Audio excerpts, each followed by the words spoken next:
Hello friends, welcome to my YouTube channel. ಇವತ್ತು ನಾನು ನಿಮಗೆ ಬಹಳ ಸುಂದರವಾದ ಮತ್ತು ಹೃದಯ ಸ್ಪರ್ಶ ಕಥೆಯನ್ನು ಹೇಳಕ್ಕೆ ಹೋಗ್ತಿದ್ದೀನಿ.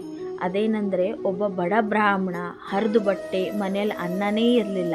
ಆದರೆ ಅವನಿಗೆ ಒಂದು ಅಮೂಲ್ಯವಾದ ಸಂಪತ್ತಿತ್ತು. ಅದೇ ಅವನ ಸ್ನೇಹ. ಆ ಸ್ನೇಹ ಯಾರು ಗೊತ್ತಾ? ಸ್ವತಃ ಶ್ರೀಕೃಷ್ಣ. ಹೌದು, ಇದು ಶ್ರೀಕೃಷ್ಣ ಮತ್ತು ಸುಧಾಮದ ನಿಜವಾದ ಸ್ನೇಹದ ಕತೆ. ಬಹಳ ವರ್ಷಗಳ ಹಿಂದೆ ಸಾಂದೀಪಿನಿ ಮುನಿಗಳ ಆಶ್ರಮದಲ್ಲಿ ಇಬ್ಬರು ಬಾಲಕರು ಒಟ್ಟಿಗೆ ವಿದ್ಯಾಭ್ಯಾಸ ಮಾಡ್ತಿದ್ರು. ಅವರೇ ಶ್ರೀಕೃಷ್ಣ ಮತ್ತು ಸುಧಾಮ. ವಿದ್ಯಾಭ್ಯಾಸ ಮುಗಿಸಿದ ಮೇಲೆ ಶ್ರೀಕೃಷ್ಣನು ದ್ವಾರಕಾದ ರಾಜ ಆದ. ಆದರೆ ನಮ್ಮ ಸುಧಾಮ ಮಾತ್ರ ತುಂಬ ಬಡತನ ಬಂತು. ಅವನಿಗೆ ತಿನ್ಲಿಕ್ಕೆ ಅನ್ನ ಇದ್ದಿದ್ದಿಲ್ಲ, ಇರ್ಲಿಕ್ಕೆ ಸರಿಯಾಗಿ ಮನೆ ಇರ್ತಿದ್ದಿಲ್ಲ, ಹರಕು ಬಟ್ಟೆ, ಬಹಳನೇ ಬಡತನ ಅನುಭವಿಸ್ತಿದ್ದ.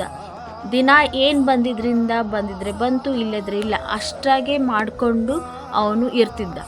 ಒಂದಿನ ಅವನ ಹೆಂಡತಿ ಬಂದು ಕೇಳಿದ್ಲು, ಏನ್ರಿ ಇದು ನಮ್ಮ ಪರಿಸ್ಥಿತಿ? ಹೀಗೆ ಆದರೆ ನಮ್ಮ ಗತಿ ಏನು? ನಿಮ್ಗೆ ಯಾರೂ ಗೊತ್ತಿಲ್ಲೇನು? ನಿಮ್ಗೆ ಯಾರೂ ಸ್ನೇಹಿತರು ಇಲ್ಲೇನು? ಸಹಾಯ ಮಾಡೋರು ಯಾರೂ ಇಲ್ಲೇನು ಅಂತ ಕೇಳಿದ್ಲು. ಆವಾಗ ಸುಧಾಮಗೆ ನೆನಪಾಗಿದ್ದೆ ಶ್ರೀಕೃಷ್ಣನ ಸ್ನೇಹ. ಆವಾಗ ಅವನು ಹೇಳ್ತಾನೆ, ನನಗೆ ಯಾರೂ ಗೊತ್ತಿಲ್ಲ, ಶ್ರೀಕೃಷ್ಣ ಒಬ್ಬನು ಬಿಟ್ಟರೆ ನನಗೆ ಯಾರೂ ಗೊತ್ತಿಲ್ಲ. ಆವಾಗ ಅವನ ಹೆಂಡತಿ ಹೇಳ್ತಾನೆ, ಮತ್ತಿನ್ಯಾರು ಬೇಕ್ರಿ? ಶ್ರೀಕೃಷ್ಣನೇ ಇದ್ದಾಗ ನೀವು ಹೋಗಿ ಒಂದು ಸತಿ ಭೇಟಿ ಮಾಡಿ ಬರ್ರಿ ಅಂತ ಹೇಳ್ತಾಳೆ. ಆವಾಗ ಅವನಂತಾನೆ, ಸರಿ ಹೋಗ್ತೀನಿ, ಆದರೆ ಅವನಿಗೆ ಕೊಡ್ಲಿಕ್ಕೆ ನನ್ನ ಹತ್ರ ಏನೂ ಇಲ್ಲಲ್ಲ ಅಂತ. ಆವಾಗ ಅವಳು ಗಾಬರಿ ಆಗ್ತಾಳೆ. ಹೌದಲ್ಲ, ಸರಿ ಒಂದು ನಿಮಿಷ ತಡ್ರಿ ಅಂಥೇಳಿ ಒಳಗೆ ಹೋಗಿ ನೋಡ್ತಾಳೆ. ಅವಳಿಗೆ ಸಿಕ್ಕಿದ್ದೇ ಒಂದು ಮುಷ್ಟಿ ಅವಲಕ್ಕಿ. ಅದನ್ನೇ ಒಂದು ಗಂಟಲ್ಲಿ ಹಾಕ್ಕೊಟ್ಟು ಸುಧಾಮನ ಕೈಯಲ್ಲಿ ಕೊಡ್ತಾಳೆ. ಇದೇ ತೊಗೊಂಡು ಹೋಗಿ ಕೊಡ್ರಿ ಅಂಥೇಳಿ. ಸರಿ ಅಂಥೇಳಿ ಅದನ್ನು ತಗೊಂಡು ಅವನು ಶ್ರೀಕೃಷ್ಣನ ಭೇಟಿಯಾಗಲಿಕ್ಕೆ ಹೋಗ್ತಾನೆ. ಅಲ್ಲಿ ಇವನ್ನ ನೋಡಿ ದ್ವಾರಪಾಲಕರು ಬಿಡೋದೇ ಇಲ್ಲ ಒಳಗೆ. ಇಲ್ಲ ಹೋಗು ಅಂತಾರೆ. ಆವಾಗ ಅವನು ಹೇಳ್ತಾನೆ, ಭಾಳ ದೂರದಿಂದ ಬಂದೀನಿ, ಹಸಿದು ಬಂದೀನಿ, ಶ್ರೀಕೃಷ್ಣನ ಸ್ನೇಹಿತ ನಾನು, ಸುಧಾಮ ಅಂತ ಹೇಳ್ರಿ ಅಂತ. ಅದನ್ನು ಕೇಳಿದ ತಕ್ಷಣ ಶ್ರೀಕೃಷ್ಣನೇ ಓಡಿ ಬಂದು ಅವನ ಅಪ್ಕೊಂಡು ಒಳಗೆ ಕರ್ಕೊಂಡು ಹೋಗ್ತಾನೆ. ಒಳಗೆ ಕರ್ಕೊಂಡು ಹೋಗಿ ಉಪಚಾರ ಮಾಡಿ ಎಲ್ಲ ಮಾಡಿ, ಏನು ಬಹಳ ದಿನ ಸ್ನೇಹ, ಇವತ್ತ್ಯಾಕೆ ನೆನಪಾಯಿತು ನಿನಗೆ ಅಂಥೇಳಿ ಕೇಳ್ತಾನೆ. ಆವಾಗ ಸುಧಾಮಗೆ ಹೇಳಲಿಕ್ಕಾಗೋದಿಲ್ಲ ಹೀಗೆ ಪರಿಸ್ಥಿತಿ ಅಂಥೇಳಿ. ಏನಿಲ್ಲ, ಸುಮ್ಮನೆ ಹೆಂಡತಿ ಹೇಳಿದ್ಲು ನೋಡ್ಕೊಂಡು ಬರ್ರಿ ಅಂಥೇಳಿ ನೋಡ್ಕೊಂಬರ್ಲಿಕ್ಕೆ ಬಂದೀನಿ ಅಂತ ಹೇಳ್ತಾನೆ. ಆವಾಗ ಅವನ ಕೈಯಲ್ಲಿದ್ದಿದ್ದು ಅವಲಕ್ಕಿ ನೋಡ್ತಾನೆ.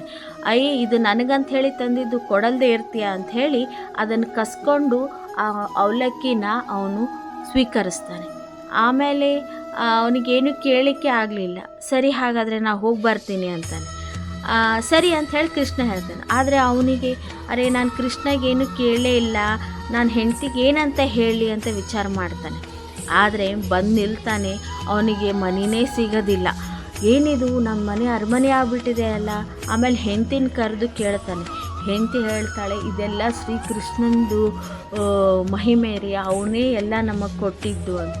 ಅದಕ್ಕೆ ಹಿಡಿ ಅವಲಕ್ಕಿಗೆ ಸಂಪತ್ತು ಕೊಟ್ಟ ಶ್ರೀಕೃಷ್ಣ. ಅದಕ್ಕೆ ನಾವು ಅವಲಕ್ಕಿನ ಯಾವತ್ತೂ ಬೇಡ